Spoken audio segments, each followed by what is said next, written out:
Welcome to social post. నేను Nihal. So ఇప్పుడు present gold price ఎంత హైలో ఉందో మనందరికీ తెలిసిందే. కానీ ఇదే గోల్డ్ అనేది దివాళీకి కొంచెం తగ్గబోతుంది అని ఒక రూమర్ అంటూ మనకు వినిపిస్తుంది. ఇది ఎంతవరకు నిజమో అబద్ధమో దీని గురించి చెప్పడానికి విజయ్ కర్ణం గారు ఉన్నారు, మహా క్యాపిటల్ ఫౌండర్. ఒకసారి మన సార్తో మనం మాట్లాడదాం.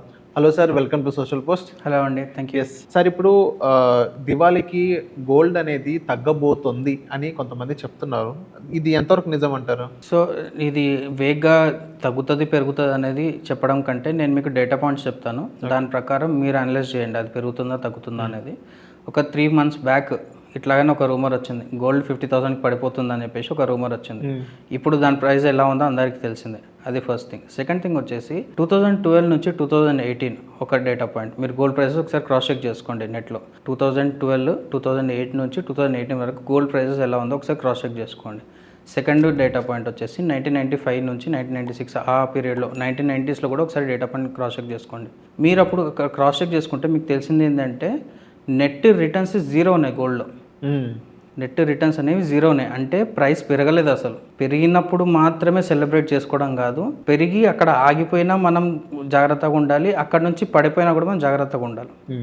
ఇది ఎప్పుడు గోల్డ్ యాజ్ అన్ ఇన్వెస్ట్మెంట్గా మనం చూస్తున్నప్పుడు, గోల్డ్ యాజ్ ఏ ర్యాండమ్ పర్చేస్గా చూస్తున్నప్పుడు ఇదంతా ప్లానింగ్ మనకు అవసరం లేదు. గోల్డ్ ఎప్పుడైతే ఇన్వెస్ట్మెంట్గా చూస్తున్నామో, ఇప్పుడు నెక్స్ట్ 2 lakhsకి వెళ్ళిపోతుంది, నేను అందుకే ఇప్పుడే తొందరగా కొని పెట్టుకుంటాను అనుకున్నప్పుడు ఇవన్నీ మీరు జాగ్రత్తలు తీసుకోవాలి. ఎందుకు ఈ జాగ్రత్తలు తీసుకోవాలని చెప్తున్నాను అంటే, చాలామంది 2 lakhsకి వెళ్ళిపోతుందని చెప్పేసి ఉన్నవి లేనివి లోన్స్ తీసుకొని మరి గోల్డ్ కొంటున్నారు. ఇప్పుడు ప్రజెంట్ మార్కెట్లో జరిగే చెప్తున్నాను నేను. అయినంత తొందరగా ఫెస్టివ్ సీజన్ ఇంకా పెరిగిపోతుంది, లేదా ఒక 6 monthsలో 2 lakhs క్రాస్ అవుతుందని చెప్పేసి కూడా చాలామంది కొంటున్నారు.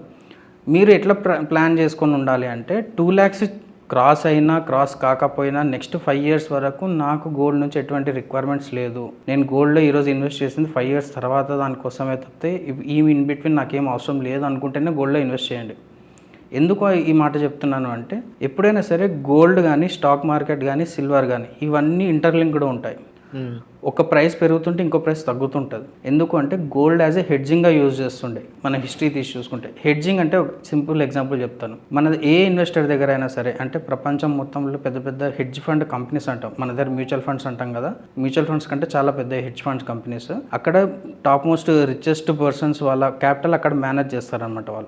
వాళ్ళు ఏం చేస్తారంటే, వాళ్ళ దగ్గర ఎగ్జాంపుల్ చెప్తున్నాను, 100 rupees ఉన్నాయనుకోండి, దాంట్లో 90%, 80% స్టాక్స్లలో ఇన్వెస్ట్ చేస్తారు, ఈక్విటీ మార్కెట్స్లో ఇన్వెస్ట్ చేస్తారు. బ్యాలెన్స్ 10%, 20% ఏదైతుందో వాళ్ళు అక్కడ గోల్డ్ని ఇన్వెస్ట్ చేస్తారు. ఎందుకు గోల్డ్లో ఇన్వెస్ట్ చేస్తారు అంటే, అది precious metal, limited supply. And ఇంతకు ముందు అయితే గోల్డ్ యాజ్ అ కరెన్సీ కూడా యూజ్ చేస్తారు. డాలర్స్ కంటే ముందు గోల్డ్కి డాలర్కి ఈక్వలెంట్ ఉంటుండే కాబట్టి అందుకే గోల్డ్కు ఉన్న ప్రియారిటీ గోల్డ్కు ఉంటుండే అనమాట. సో అందుకే ఇది హెడ్జింగ్కి యూజ్ చేస్తుండే. 80 rupees ఈక్విటీస్లో ఇన్వెస్ట్ చేసింది ఎప్పుడైనా నెగిటివ్ అయ్యింది అంటే, గోల్డ్లో ఉన్న 20%లో వచ్చే ప్రాఫిట్స్ ఈ 80% నెగిటివ్ని బ్యాలెన్స్ చేస్తుండే అనమాట. ఓకే, దాని హెడ్జింగ్ అంటాం మనం. కాకపోతే లాస్ట్ 3 yearsలో మనం చూసుకుంటే స్టాక్స్ అండ్ ఈక్విటీస్ కంటే ఎక్కువ రిటర్న్స్ గోల్డ్లో వచ్చాయి. దానికి కూడా రీజన్స్ ఉన్నాయి. ఫస్ట్ రీజన్ ఏంటి అంటే అన్సర్టనిటీ.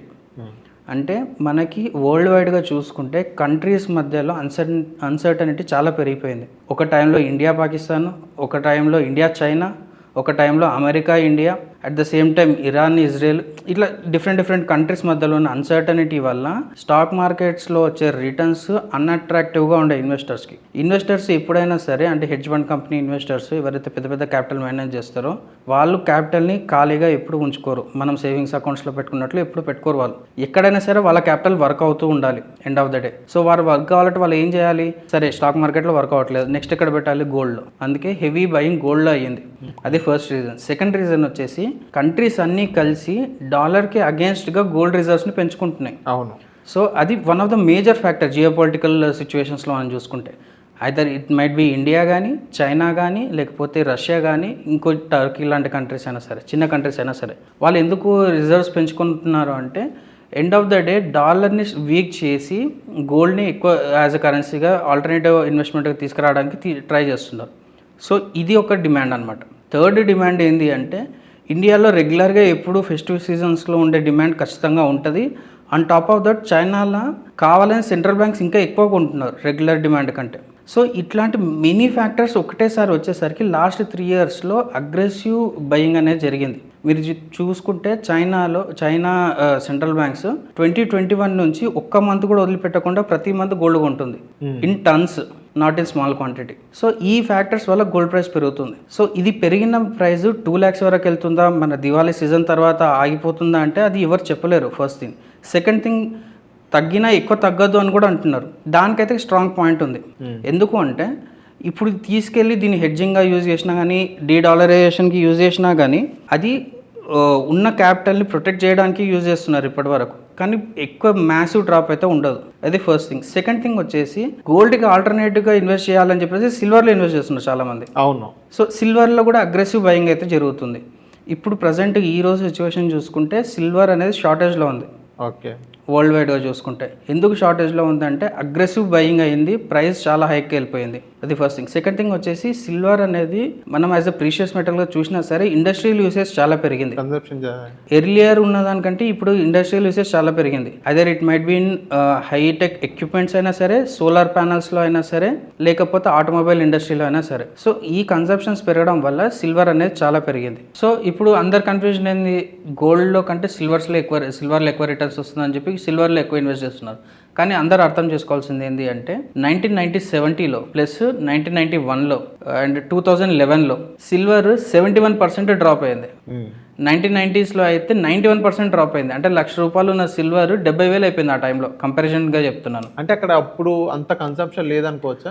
అట్లని కాదు, నేను as a metal, silver metal ఎంత వాలటిలిటీ ఉంటుందనే చెప్తున్నాను ఇక్కడ. ఎందుకంటే సిల్వర్కి గోల్డ్కి కంపారిజన్ మీరు ఎప్పుడైతే డ్రా చేస్తారో, గోల్డ్ 1% పెడితే సిల్వర్ 3% పెరుగుతుంది, 3 to 4% పెడుతుంది. అంత highly volatile. At the same time gold 1% drop అయింది అనుకోండి, ఇది డ్రాప్ కూడా సేమ్ అట్లాగానే ఉంటుంది.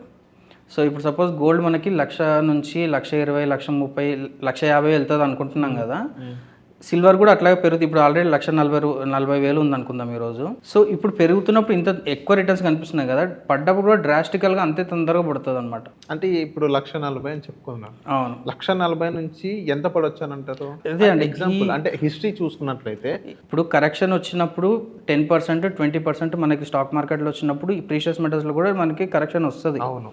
First thing. సెకండ్ థింగ్, ఎప్పుడైనా సరే ఏ ఒక్క మూమెంట్ అయినా సరే దానికి రిలేటెడ్ ఫ్యాక్టర్స్ని మనం చూడాలి. గోల్డ్లో అయినా సరే, సిల్వర్లో అయినా సరే, ఈక్విటీ మార్కెట్స్లో అయినా సరే. ఈ రోజు మనకి ఈక్విటీ మార్కెట్స్ కానీ స్టాక్ మార్కెట్స్ మంచిగా పర్ఫామ్ అవుతున్నాయి, దాని కొన్ని ఫ్యాక్టర్స్ దాన్ని సపోర్ట్ చేస్తూ ఉంటాయి. గోల్డ్కి ఇప్పుడు మనం చూసుకుంటే ఫ్యాక్టర్స్ అన్ని పాజిటివ్గానే ఉన్నాయి. ఇంకా రేట్ పెరిగే ఛాన్సెస్ ఉన్నాయి. కానీ ఎంతవరకు పెరుగుతాయి, ఎక్కడ ఆగిపోతుంది, ఈ ర్యాలీ ఏదైతే ఉందో, గోల్డ్ ప్రైస్ ర్యాలీ ఏదైతే ఉందో అది ఎక్కడ వరకు ఆగిపోతుందని ఎవరు చెప్పలేరు. చెప్పినా కూడా నమ్మకండి మీరు. ఎందుకు అంటున్నానంటే ఈ రోజు ఉన్న ప్రైస్ దగ్గరనే గోల్డ్ ఆగిపోయి ఇక్కడ నుంచి నెక్స్ట్ 10 years వరకు సేమ్ ప్రైస్ మెయింటైన్ చేసే స్కోప్ కూడా ఉంటుంది మనకి. నేను అందుకే ఇన్వెస్ట్మెంట్ చేయాలనుకుంటే నెక్స్ట్ 5 years వరకు నాకు దీని నుంచి ఎటువంటి రిటర్న్స్ అవసరం లేదు అనుకున్నప్పుడే మీరు ఇన్వెస్ట్ చేయండి అని చెప్తున్నాను. సో మీరు ఇన్వెస్ట్మెంట్ పాయింట్ ఆఫ్ వ్యూలో చూసుకున్నప్పుడు ఇవన్నీ పారామీటర్స్ కన్సిడర్ చేయాలి.